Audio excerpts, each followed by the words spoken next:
Hahaha, apa kabar sahabat YT Artikel 2? Kali ini saya akan membacakan lanjutan alur cerita kisah cleaning service yang ternyata anak orang kaya. Tapi, sebelum mendengarkan kisah ceritanya, silahkan cari posisi yang nyaman dan jauhi keramaian. Dan jangan lupa pasang headsetnya. Dan inilah alur cerita kisah seorang cleaning service yang ternyata anak orang kaya. Episode 291-292, Kisah Cleaning Service yang ternyata anak orang kaya. Akhirnya Sisil mengerti kenapa dia bisa dipindahkan ke perusahaan bintang 8 padahal dia hanya merupakan seorang karyawan biasa. Apalagi dia bisa langsung menjadi supervisor di perusahaan bintang 8 ini bukan karena kemampuan bekerjanya. Ini semua merupakan rencana Rahman. Andika memiliki kinerja yang begitu bagus. Namun kenapa dia tidak dipindahkan ke perusahaan bintang 8? Karena dia melakukan kesalahan kepada Luna. Begitu banyak manajer berprestasi di toko elektronik Harmony. Namun kenapa aku sebagai seorang karyawan biasa bisa merebut jabatan ini? Karena aku pernah meminta maaf kepada Luna. Karena aku pernah mempertaruhkan nyawaku untuk menolong Luna dari tangan bara Andreas. Kelihatannya karma itu memang ada. Kalau dulunya aku tidak mengalah dan meminta maaf kepada Luna, mungkin aku juga tidak akan menjadi Sisil yang sekarang. Mungkin saja aku akan diperlakukan seperti Andika dan juga Panjul yang dihukum untuk berlutut di depan perusahaan selama 1 hari. Pak Raka, apakah kamu sudah melihat berita? Kata Hasbiah ketika sampai di ruangan Raka. Raka mengangguk dan Hasbiah pun duduk di depan Raka sambil berkata, apakah ketiga keluarga besar itu sudah gila? Mereka beraninya menyuruh Rahman pergi ke lapangan umum besok siang dan meminta maaf kepada mereka di sana. Apakah mereka menganggap kalau mereka sudah berhasil menguasai Rahman? Raka berkata sambil menggerakkan pulpen pada tangannya. Mungkin saja. Mereka lupa untuk menyampaikan ini kepada wartawan itu. Sepertinya iya. Kalau tidak bagaimana mungkin mereka semua langsung bubar ketika menerima panggilan itu? Kata Hasbiah sambil mengangguk. Raka pun duduk dengan tegap sambil berkata, yang aku khawatirkan sekarang adalah pengaruh apa yang berdampak pada kita setelah identitas Rahman terbongkar. Oh iya, aku sudah menuliskan nama-nama media yang mengkambing hitamkan Rahman. Pada acara peresmian perusahaan bulan depan, kita harus menolak wawancara dari media ini. Sambil mengatakan itu, dia memberikan sebuah kertas A4 yang berisikan nama-nama media kepada Hasbiah. Baiklah, kata Hasbiah lalu menyimpan kertas itu. Sebenarnya dia juga telah melakukan hal yang sama sebelum dia ke sini. Hanya saja dia tetap menyimpan kertas yang diberikan Raka kepadanya. Karena dia tahu kalau jabatan Raka akan diangkat menjadi pemimpin perusahaan pada acara peresmian perusahaan bulan depan. Dan dia, hanyalah tetap merupakan seorang wakil. Setelah melewati beberapa masalah, dia sudah mengetahui kemampuannya dan dia sadar kalau kemampuan Raka lebih tinggi dibanding dirinya. Setelah menyimpan kertas itu, Hasbiah pun bangkit berdiri dan berkata, kalau begitu aku pergi dulu. Aku ingin ke kota Mas Hiro nanti. Perusahaan segera melakukan acara peresmian. Aku harus tetap mengawasi mereka. Aku akan pergi bersamamu. Aku juga ingin melihat sudah seperti apa tahap dekorasi di sana, kata Raka sambil mengangguk. Rahman berencana menyerahkan perusahaan ini kepada mereka berdua. Mereka tentunya tidak boleh mengecewakan di saat seperti ini.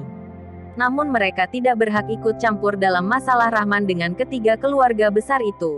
Yang bisa mereka lakukan adalah mengelola perusahaan dengan baik agar Rahman bisa fokus. Setelah berita ini dipublikasikan, toko elektronik Harmony juga memiliki kondisi yang sama dengan perusahaan bintang 8. Ini benar atau tidak? Rahman adalah pemilik perusahaan bintang 8. Apa yang kamu bilang itu adalah Rahman si cleaning service itu? Lihatlah sendiri. Berbagai media sudah ada beritanya. Wah, benar-benar merupakan dia. Kalau begitu, dia juga merupakan bos kita. Ya Tuhan, bagaimana mungkin?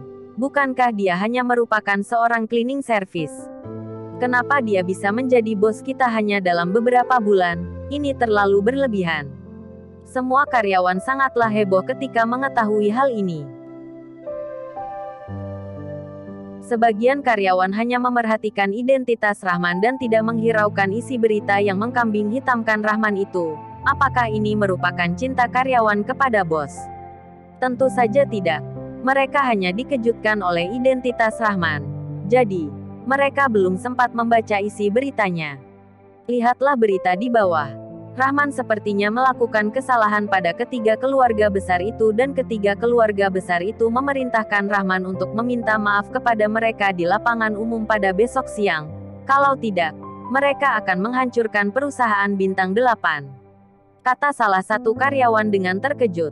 Semua orang mulai bergosip ketika melihat isi berita itu. Menurutmu apakah bos Rahman akan pergi meminta maaf? Ini sulit untuk dipastikan. Tergantung pada Rahman yang berani menentang ketiga keluarga besar itu atau tidak. Aku juga sudah mendengar tentang hal ini. Pak Rahman yang salah. Dia sudah jelas bisa mendapatkan gelar juara pertama itu dan dia malah memberikannya kepada orang lain dengan sengaja.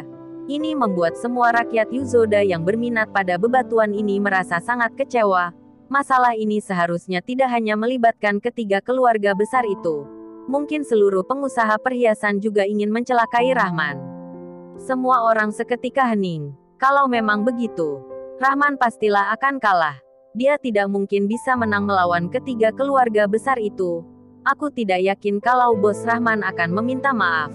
Jikalau dia benar-benar meminta maaf, maka tidak hanya dia, bahkan seluruh karyawan perusahaan bintang 8 tidak akan bisa mengangkat kepalanya di Yuzoda ini lagi. Kamu terlalu menganggap remeh ketiga keluarga besar. Aku tidak begitu suka pada bos Rahman. Meskipun perusahaan bintang 8 sangat terkenal, namun masih belum diresmikan hingga sekarang. Pengaruhnya untuk masyarakat tidak bisa dibandingkan dengan ketiga keluarga besar itu. Dia bisa dibilang bodoh kalau ingin melawan ketiga keluarga besar itu. Aku yakin kalau bos Rahman akan meminta maaf jikalau dia memang tidaklah bodoh. Kalau begitu, mari kita bertaruh. Aku merasa bos Rahman tidak akan meminta maaf kepada mereka besok. Apalagi berlutut kepada mereka. Kalau aku kalah, aku akan menanggung seluruh biaya sarapanmu selama 1 bulan. Kalau aku menang, kamu harus menanggung biaya sarapanku selama 1 bulan. Apakah kamu berani? Baiklah. Kebetulan aku cuti besok, aku akan pergi ke lapangan umum untuk merekam adegan untuk kalian. Dengan cepat, seluruh karyawan pun ikut dalam pembahasan ini. Sebagian dari mereka menganggap Rahman akan meminta maaf dan sebagian dari mereka menganggap Rahman tidak akan mungkin meminta maaf kepada ketiga keluarga besar itu. Bahkan ada beberapa karyawan yang mulai bertaruh.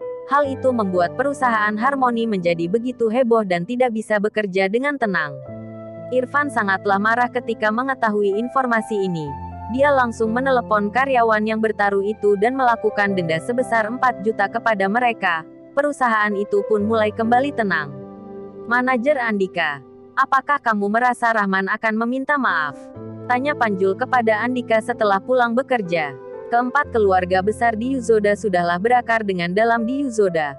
Mereka bukan keluarga biasa yang bisa diganggu sembarangan.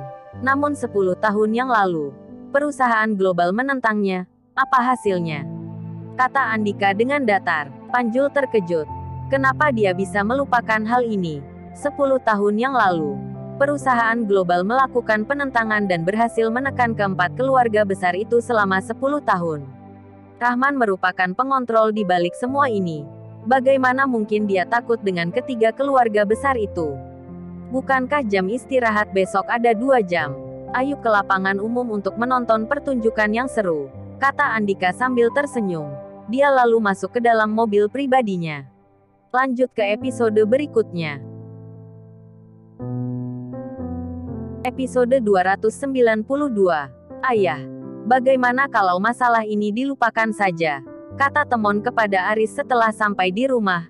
Lupakan begitu saja. Wajah Aris terlihat sangatlah murung dan dia pun marah. Apakah kamu sudah lupa bagaimana cara dia mencelakai keluarga kita dulu? Dia membuat kita rugi triliunan. Kita bahkan tidak bisa berkembang selama 10 tahun belakangan ini. Ekspresi wajah Temon juga terlihat sangatlah buruk. Ini juga merupakan salah satu alasan kenapa dia bertengkar dengan Rahman kemarin. Temon, ini adalah kesempatan terbaik buat kita untuk menjatuhkan Rahman dan juga perusahaan bintang 8. Jikalau dilewatkan begitu saja, maka keluarga kita, bukan Keempat keluarga besar akan tidak bisa berkembang di bawah tekanan perusahaan bintang 8. Setelah perusahaan global berkembang 10 tahun yang lalu, keluarga kita telah rugi setidaknya triliunan. Apakah kamu ingin melihat perusahaan global kedua datang kembali untuk menginjak kita? Kata Aris. Ayah, aku tahu semua ini. Namun Rahman sudah meneleponku dan aku percaya kalau dia akan melakukan itu. Kata Temon sambil menghela nafas. Apa yang dikatakan dia? Aku ingin mendengar perkataan aslinya. Kata Aris. Dia berkata kalau perusahaan bintang 8 merupakan bagian dari kehidupannya. Siapa yang mengancam kehidupannya, maka dia akan melawan orang itu. Dia bahkan berkata kalau kalian bertiga tidak meminta maaf kepadanya di lapangan umum besok, dia akan membuntungkan kedua tangan dari ketiga cucu kalian. Ayah, apakah kamu ingin mengorbankan nyawa Sahrul hanya karena gengsimu? Kata Temon. Dia berani. Tenang saja. Dia tidak akan membunuh cucuku kecuali dia tidak ingin tinggal di Yuzoda ini lagi. Kata Aris dengan marah. Ayah, dia tidak akan membunuh Sahrul. Namun dia akan membuntungkan kedua tangannya. Apakah kamu merasa gengsimu lebih penting dari kedua tangan Sahrul? Kata Temon sedikit marah. Dia sudah menghilangkan hak Sahrul untuk menjadi penerus dirinya. Dikarenakan kemampuannya yang sedikit lemah. Meskipun kemampuannya lemah, Sahrul tetaplah merupakan putranya. Bagaimana mungkin dia membiarkan putranya kehilangan kedua tangannya? Dia sudah kenal Rahman begitu lama. Dia juga percaya kalau Rahman akan melakukan semua yang ia katakan. Dia juga sudah berpikir, kalau dia menjadi Rahman, dia akan mematahkan tangan keempat cucu dari keempat keluarga besar itu karena merekalah yang memaksaku melakukan ini. Dia bahkan berani melakukan pembunuhan di waktu seperti ini. Jadi dia sama sekali tidak meragukan ancaman dari Rahman. Namun yang terpenting adalah, selain putranya yang berada di tangan Rahman, masih banyak rahasia tentangnya yang diketahui oleh Rahman. Ini juga merupakan alasannya menyuruh ayahnya untuk mengalah. Ayah, aku akan jujur saja. Rahman sudah berhasil mendapatkan beberapa dokumen rahasia kita. Menurutmu kalau kamu tidak berlutut dan meminta maaf padanya, dia akan membocorkan dokumen rahasia itu. Kamu juga tahu akan hal ini. Jika bocah itu benar-benar membocorkannya, maka keluarga kita kemungkinan akan terjatuh untuk selama-lamanya. Kata Temon. Ekspresi wajah Aris berubah drastis dan jantungnya berdegup kencang. Dia terpikir kembali akan kejadian Rahman yang membakar gedung perusahaannya dan berhasil membawa pergi beberapa dokumen rahasia. Meskipun dokumen itu merupakan dokumen 20 tahun yang lalu. Namun itu merupakan rahasia keluarga Raffi. Jikalau Rahman membocorkannya, maka itu merupakan serangan terdahsyat bagi keluarga Raffi. Benar-benar keterlaluan, kata Aris sambil memukul tembok. Di dalam tatapannya hanya ada amarah yang membara. Namun hatinya mulai goyah.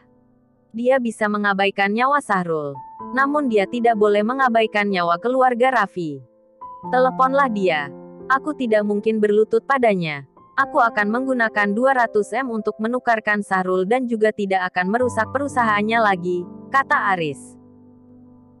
Temon segera mengangguk. Dia juga merasa syarat yang diberikan Rahman terlalu berlebihan.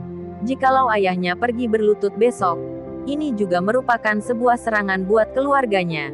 Meskipun hanyalah berlutut, namun dia percaya setelah kejadian itu, keluarga Raffi tidak akan bisa menegakkan kepala di depan umum lagi.